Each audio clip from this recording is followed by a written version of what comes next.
Salut à tous et à toutes, c'est Pierre, j'espère que vous allez bien. Comme vous pouvez le constater, aujourd'hui je vous propose encore de aller faire un petit tour sur Leonardo. Je vous ai dit, il y a quand même énormément de nouveautés qui sont sorties sur ces derniers mois. Et j'avais quand même envie de vous montrer la possibilité de faire des vidéos avec Leonardo, étant donné que je vous ai montré la plupart de tous les concurrents en ligne qui permettent de générer des vidéos à partir d'images. Je me devais aussi de vous montrer la possibilité de Leonardo, étant donné que lorsque vous allez créer un compte, vous aurez 150 crédits et tous les jours, vous aurez encore 150 crédits. Donc ça vous donnera la possibilité d'animer des images. Vous ne serez pas illimité, mais au moins de vous faire les dents sur les différentes fonctionnalités de Leonardo, et c'est pour ça que je trouve ça hyper intéressant. Donc installez-vous confortablement et c'est parti pour une vidéo sous le signe des vidéos de Leonardo. Allez, let's go!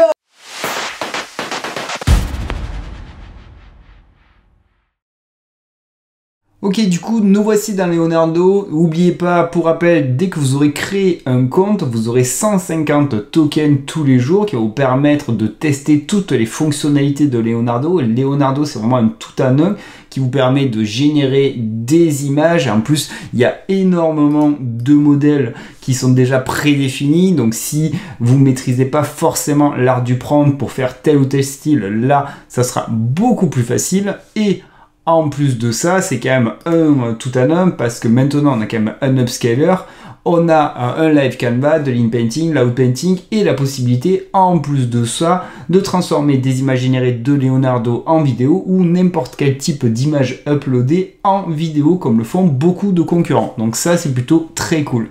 Donc je clique sur Motion parce que l'algorithme s'appelle Motion. Et sans surprise, vous allez avoir la possibilité d'uploader n'importe quel type d'image pour demander à Leonardo de l'animer. N'oubliez pas que Leonardo pourra bien sûr animer ses propres images qu'il aura générées. Là, on va prendre l'exemple d'une image que j'upload. On a accès aux images récentes ici. Et quand vous allez cliquer, vous aurez aussi un visuel beaucoup plus UX pour voir toutes les images que vous avez uploadées directement dans Leonardo en fait. Et on va sélectionner celle-là, c'était celle-là que je voulais tester. De toute façon, je vous montrerai des exemples qui ont déjà été générés. Je confirme, on peut mettre la puissance de mouvement à l'IA, donc les libertés qu'elle va se permettre. Le but, c'est pas non plus de mettre au taquet, comme d'habitude, on peut mettre entre 5 et 7, allez, on peut stamper un petit 7. Ici, on a le coût au token que ça va coûter pour animer cette image, passer d'une image à une vidéo. On clique et là, il y a l'IA qui est en train de faire son job et en train d'animer et de faire tout le nécessaire pour qu'à la fin, on ait une vidéo. Allez, on va aller voir ce que nous a fait notre petit Leonardo. Donc pour retrouver toutes les générations de n'importe quel type, vous allez dans votre feed personnel. C'est pour ça que dans la sidebar, il y a Personal Feed. Je clique, bim, je retrouve toutes les générations que m'a fait Leonardo. Quel que soit le type de génération, que ce soit des upscale, que ce soit des vidéos, que ce soit des images, parce qu'il y a vraiment énormément de modèles prédéfinis pour générer des images. Et nous, on va cliquer dans Motion parce que c'est ce qui nous intéresse et on va aller voir ce qui nous a fait de beau sur The First One. Ok. Bon, mouvement simple de caméra, j'aurais aimé que le reptile ait des petits mouvements ou même que l'œil bouge, ça aurait été beaucoup plus immersif. Mais il gère bien la profondeur, ça reste sympa. Donc comme vous avez pu le constater, lorsque vous utilisez, il n'y a pas de mouvement de caméra à l'instant T. C'est exactement comme Pixverse, vous mettez une image, vous mettez une valeur d'animation, vous appuyez sur un bouton et vous attendez. Adviendra ce qu'il adviendra. Vous pourrez avoir des dingueries comme des choses pas forcément très exploitables. Donc là, au niveau de celle-là, on peut cliquer parce que, comme vous avez pu le voir au survol, on a un aperçu. Et le mouvement de caméra est vraiment hyper sympa. C'est dommage encore que l'œil bouge pas. On voit qu'il change un petit peu de mise au point où il y a du flou qui apparaît au niveau de l'œil. Ouais, pas mal. Pas mal, pas mal. Et après, je peux vous montrer d'autres exemples. Je peux vous montrer cet exemple-là que j'ai utilisé dans la vidéo où je vous montrais l'upscaler. Donc là, au niveau de l'étiquette, la consistance du texte, il y a peu d'IA, ou voire quasi aucune IA. Ou sinon, il faut vraiment avoir beaucoup de bol quand il y a beaucoup de mouvements, que ça garde la cohérence du texte. Ça fera des mouvements un petit peu bizarres. Mais après, le mouvement de caméra est très sympa.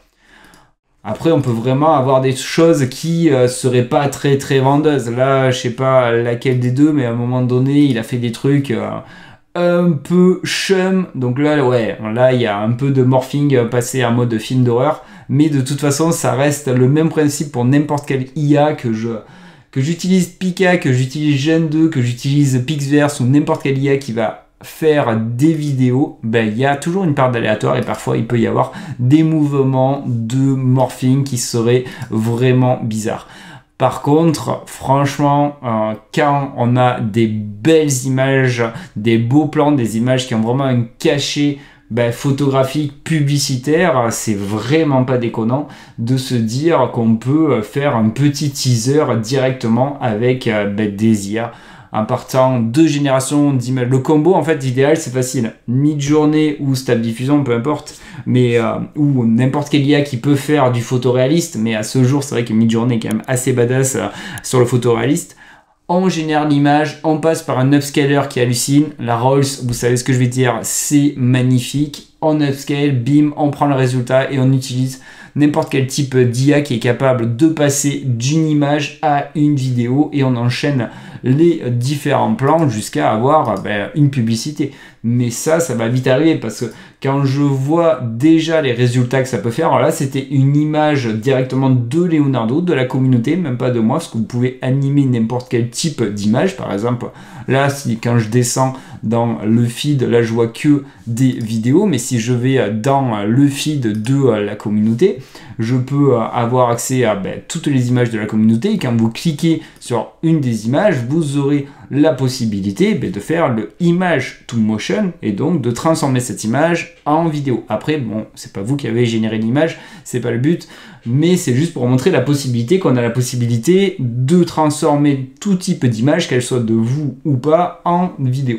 Donc là, on a fait un petit tour d'horizon sur la partie motion de Leonardo. C'est quelque chose à suivre, c'est récent, pour le moment il n'y a pas forcément de tous les contrôles, tous les mouvements, ça reste très aléatoire, on pourra avoir des bonnes ou des mauvaises surprises, ou parfois il animera quasi rien. Là je pense que je me rappelle, je l'ai fait pas mal d'itérations avec cette image là, mais à aucun moment il m'a animé l'animal, il a animé à chaque fois le reste. Donc on a toujours cette part d'aléatoire, mais de toute façon vous savez, la rengaine avec les IA ça va très très vite, l'évolution elle est vraiment exponentielle.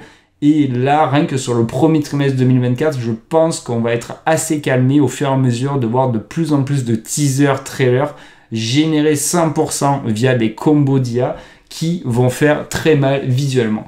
Donc voilà, dites-moi ce que vous pensez de la partie motion de Leonardo. Est-ce que vous utilisez Leonardo, étant donné que vous avez quand même accès à 150 tokens par jour, vous avez la possibilité de faire mumuse avec les différentes fonctionnalités. C'est vraiment une énorme boîte à outils, cette IA. Moi, je l'utilise de plus en plus et franchement, faut faire attention parce que rien ne dit qu'en 2024, dans un an, ce ne sera pas Leonardo qui sera leader au vu de tout ce qu'il rajoute dans un laps assez court en temps en fait. Donc c'est vraiment une équipe à suivre de très près. Bon, j'espère que vous avez bien kiffé la vidéo. Si vous avez bien kiffé la vidéo, vous savez quoi faire. Faites-moi exploser les likes.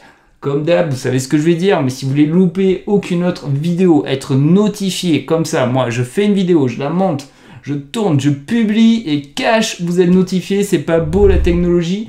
Et si vous voulez aider au développement de la chaîne, c'est facile, c'est gratuit, c'est rapide.